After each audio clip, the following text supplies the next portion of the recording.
then it's got the kind of a tooth that comes down. They latch onto the bucket then, that keeps it on. You guessed it, more snow. We got several inches again yet today, so we're gonna grease it and take it out. But I'll just go over quick here the skid loader, just the greasing points of it. I know it calls for about every 10 hours. This time of year I go a little bit longer than that, just because it's some of the time when I'm driving to my parents' yard and the neighbors and that, you're putting hours on, but you're not actually using the part, you know, the greasable parts and that, the pins and everything. So I'll go a little bit more. When we grease it, we use a John Deere Molly grease. We got it in this grease gun right here. Special purpose grease from John Deere. It's made for wearing surfaces like this, like the pins that get heavy use on, you know, it's not for bearings and that.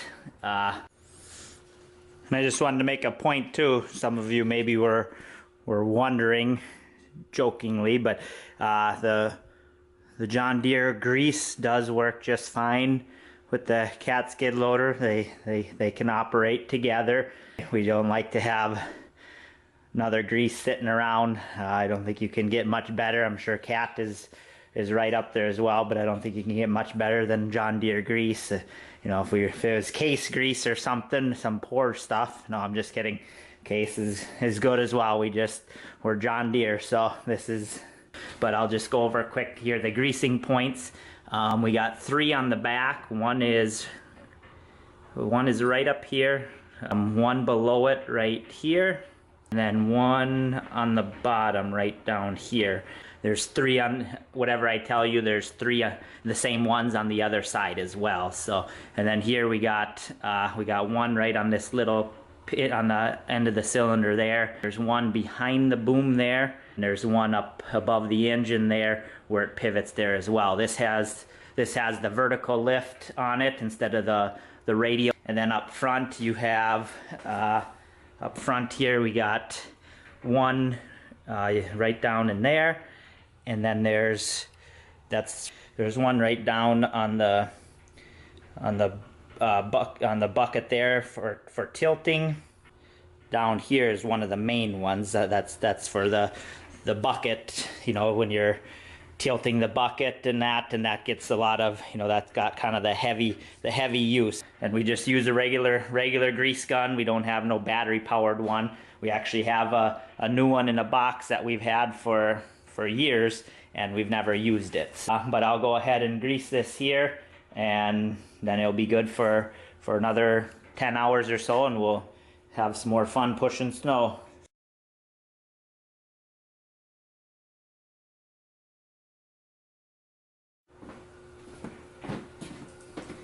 Alright, I got there was an air bubble that it didn't want to work. The grease didn't want to come out, so I know that's one thing. We bought this grease gun here. Is actually fairly expensive, and hoping we wouldn't have that trouble. And I think this one seems one of the worst of all. It's a John Deere grease gun actually, and so maybe one reason to go to the battery powered one. Maybe it doesn't happen as much. So.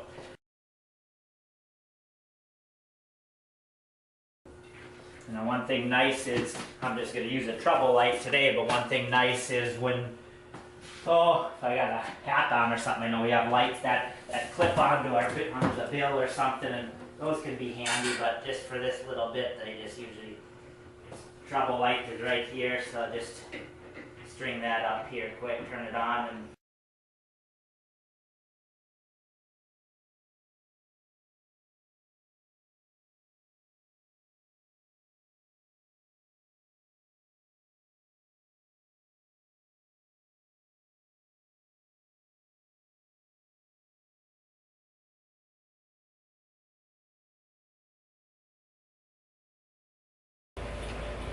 like I said, this one here is, I don't know, in my eyes, it's one of the most important ones. It just gets the harshest use, probably gets the most dirt in it and stuff, so it's nice to keep it greased, get any dirt in there. Hopefully it kind of pushes it out. And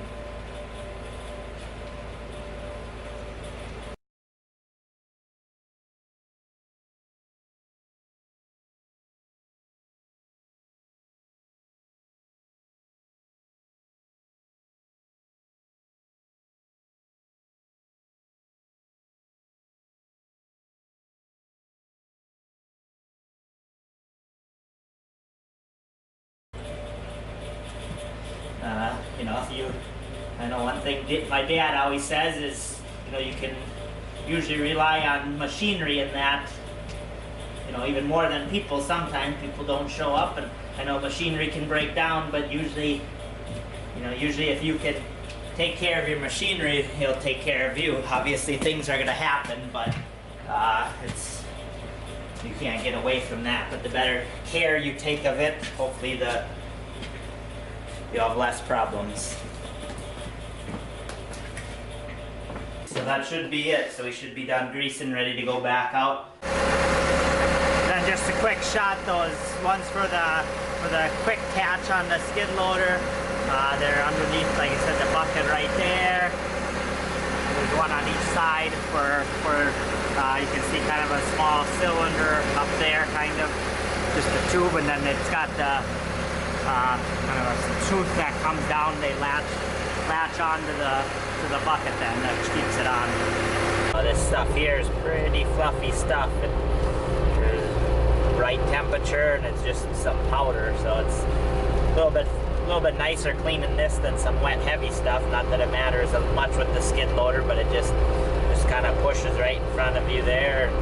Not quite as sticky when you're trying to dump it out and that, so it makes things go a little bit quicker.